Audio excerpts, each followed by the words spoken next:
नमस्कार दोस्तों, मैं रवि श्रीवास्तव स्वागत करता हूं फिर से आपके अपने चैनल फैक्ट नॉलेज में। दोस्तों, जैसा कि आपको पता है कि फैक्ट नॉलेज चैनल के माध्यम से आपको सभी प्रकार की अपडेट मिलती है। खास करके अभी जो सीटेट की जो है प्रतियोगी परीक्षाएं होने वाली हैं, उसमें आपको जो है पास कराने की गारंटी जो है ली गई है। इस कारण से ये जो है क्वेश्चंस आपको प्रोवाइड किए जा रहे हैं लगातार। तो दोस्तों, देर न करते हुए आइए वीडियो को शुरू करते हैं और चलते हैं सीधे जो है क्वेश्चंस की तरफ। तो दोस्तों, पहला क्वेश्चन है, व्यवहार का करना पक्ष डैश में आता है। यहाँ ऑप्शन देखेंगे हम।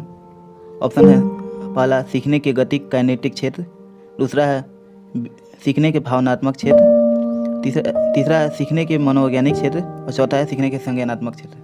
अब आपको यहाँ पे एग्जाम्स में ऐसे क्वेश्चन आते हैं आपको कंफ्यूज करने के लिए। तो यहाँ आप थोड़ा सा, ये क्वेश्चन हालांकि आसान है, आप देखेंगे करना, यहाँ आप जो करने पे फोकस किया गया है, ये करना। आप जानते हैं कि कोई भी चीज़ आप करके सीखेंगे तो गति तो होगी।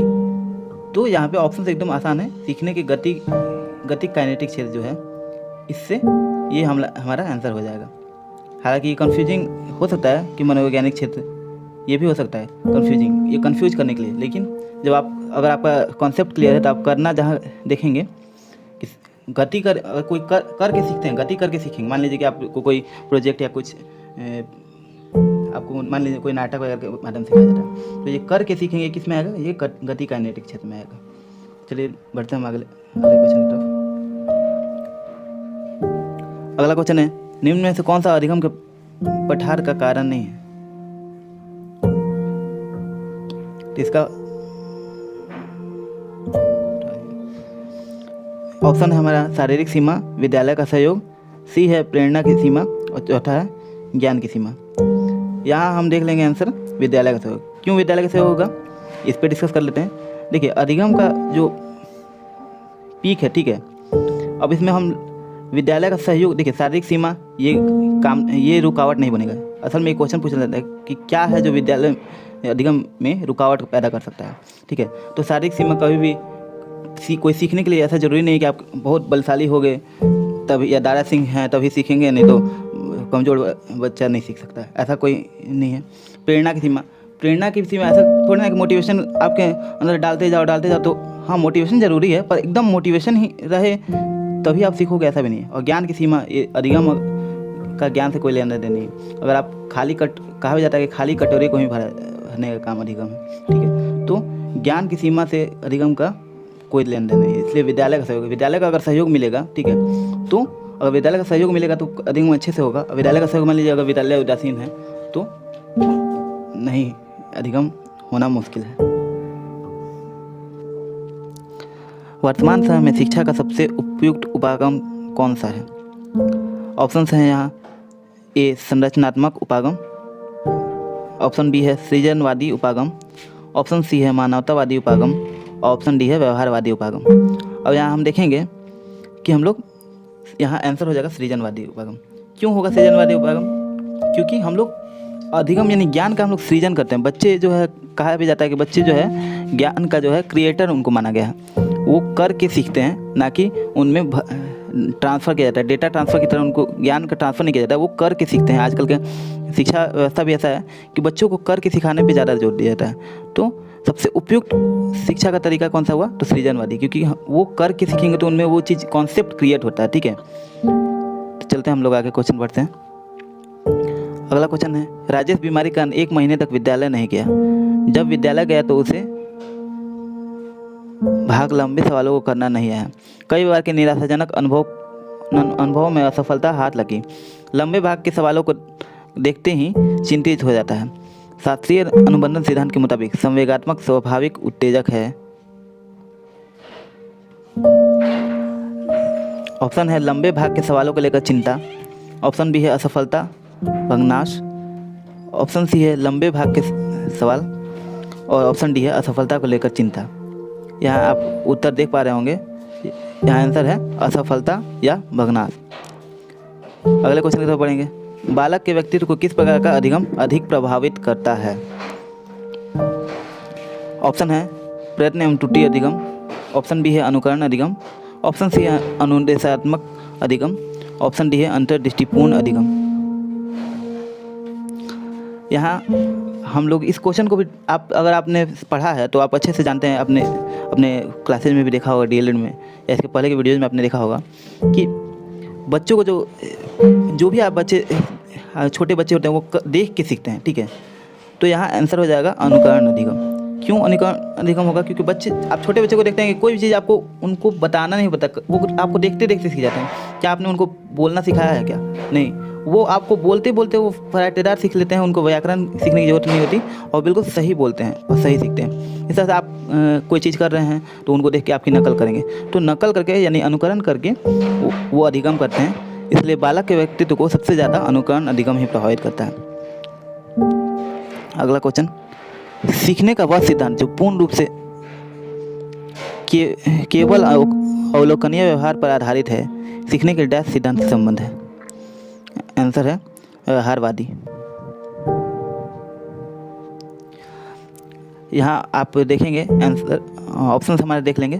ऑप्शन ए है व्यवहारवादी, ऑप्शन बी है विकासवादी, ऑप्शन सी है रचनावादी और ऑप्शन डी है संज्ञानवादी। यहाँ आंसर हो जाएगा व्यवहारवादी। अब इसको डिस्कस कर लेते हैं। सीखने का वह सिद्धांत जो पूर्ण रूप से और केवल अवलोकनीय व्यवहार पर आधारित है, तो जो हम लोग अवलोकन करके बच्चे सीखते हैं या हम लोग सीखते हैं वो कौन सा? आप किसी का व्यवहार को देख कर सीखते हैं, उनके आप भाव या फिर कैसा कर रहा है वो देख करके सीखते हैं। अवलोकन करते हैं, वो उसका व्यवहार को अवलोकन करते हैं, देखते हैं, तब आप सीखते हैं। तो जो अवलोकन करके सीखने का व्यवहार है वो व्यवहारवादी सिद्धांत है और यही आजकल जो है यूज किया जाता है। व्यवहारवादी पर यूज किया जाता है, आजकल सृजनवादी यूज किया जाता है, लेकिन व्यवहारवादी भी एक काफ़ी इम्पोर्टेंट है। अगला क्वेश्चन है,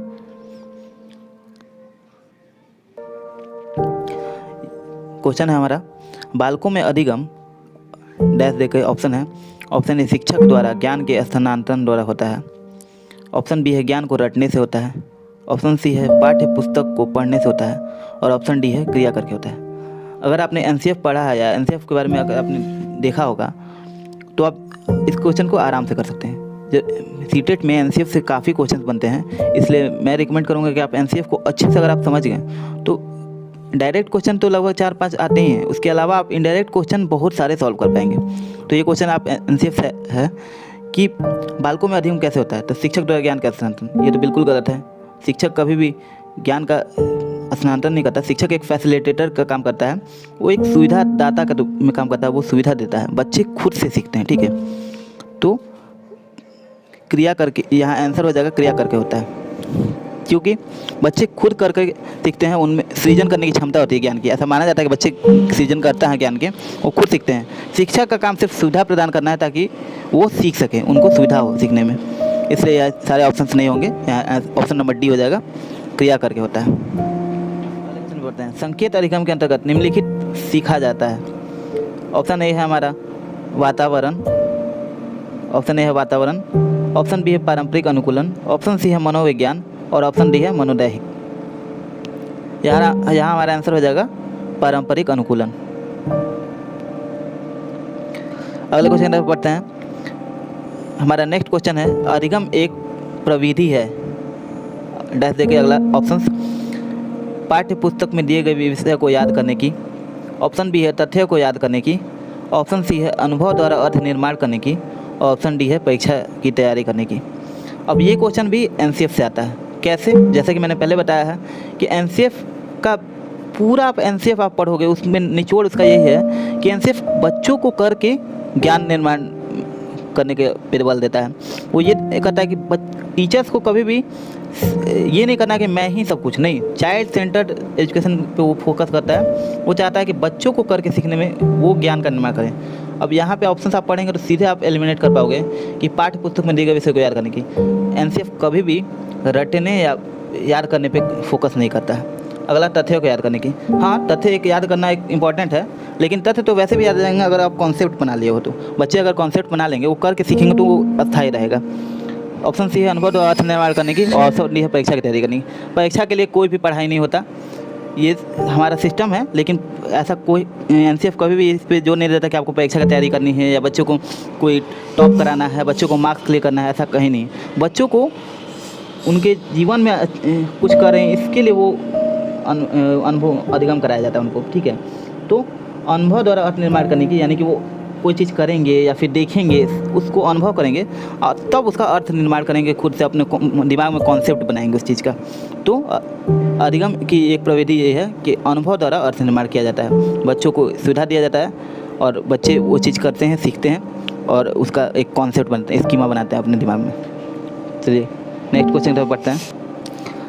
हमारा नेक्स्ट क्वेश्चन है, सीखने की प्रक्रिया का प्रथम सोपान है। ऑप्शन है हमारे अनुभव, ऑप्शन बी है रुचि, ऑप्शन सी है पाठ्य पुस्तक पठन और ऑप्शन डी है जिज्ञासा। आप ये क्वेश्चन भी अगर एनसीएफ को आपने अच्छे से समझाया तो ये भी कर सकते हैं। और मैं बार बार आपको एनसीएफ पे क्यों जोर दे रहा हूँ कि एनसीएफ आपका सीटेट की मतलब एक बेस तैयार करता है आपको। वो आपको कम से कम ये कर देता है कि क्या आपको नहीं करना, कौन से ऑप्शन आपको नहीं पिक करने हैं। अब यहाँ आपको अनुभव सीखने की प्रक्रिया का प्रथम सोपान है, तो अनुभव ज़रूरी है, लेकिन अनुभव कब होगा? अनुभव डायरेक्ट आप अनुभव नहीं लोगे ना, पहले करोगे तब। रुचि, बिल्कुल रुचि ज़रूरी है। अगर आप करते हो उसमें रुचि नहीं आएगा तो आप उसमें अधिगम होगा ही नहीं। ऑप्शन थी पाठ्य पुस्तक पठन, पहले आप पढ़ना शुरू कर देते हो क्या? पहले तो पढ़ना शुरू नहीं करते हो, ये तो सीधे ऑप्शन गलत हो जाएगा। और ऑप्शन डी है जिज्ञासा, पहले आप सीखने के लिए, अधिगम करने के लिए आप क्या करोगे? पहले जिज्ञासा, किसी में जिज्ञासा होनी चाहिए कि हाँ मुझे ये चीज़ सीखना है, तब वो चीज़ करोगे, उसमें रुचि होगा, तब उस चीज़ का अनुभव करोगे और तब आप उस चीज़ को स्थायी रूप से सीख पाओगे, अधिगम कर पाओगे। तो इसका अधिगम सीखने की प्रक्रिया का प्रथम सोपान यहाँ आंसर हो जाएगा जिज्ञासा। तो इसी के साथ वीडियो ख़त्म करते हैं। क्वेश्चन आपको अच्छा लगा हो तो वीडियो को लाइक करिएगा और हाँ, वीडियो को शेयर करना बिल्कुल मत भूलिएगा। वीडियो शेयर करने से दूसरों को भी आपके तैयारी का लाभ मिलेगा। अगर आप तैयारी करो दूसरे के साथ अगर अच्छा करोगे तो आप निश्चित ही पास करोगे एग्ज़ाम में। और हाँ, आपने देखा होगा कि क्वेश्चन एकदम यूँ चुटकी पे जाते हैं, सॉल्व हो जाते हैं। क्वेश्चन टफ नहीं होते, ऑप्शंस कंफ्यूज करने वाले होते हैं, इसलिए ऑप्शन को समझना जरूरी है। अगर आप क्वेश्चन को अगर आप समझ में नहीं पा रहे हो तो कम से कम 2 या 3 बार पढ़ो, अच्छे से पढ़ो, दिमाग एकदम जल्द। पेडागोजी के क्वेश्चन में यही होता है, चाइल्ड पेडागोजी एक पेशेंस का सब्जेक्ट है, इसलिए इसको अच्छे से क्वेश्चन पढ़िए। 2-3 बार पढ़ने पे आपको ऑप्शन समझ में आने शुरू हो जाएंगे, इसलिए आराम आराम से पढ़ के क्वेश्चन सॉल्व किया जाता है। ठीक है, मिलते हैं अगले वीडियो में, तब तक के लिए जय हिंद, नमस्कार।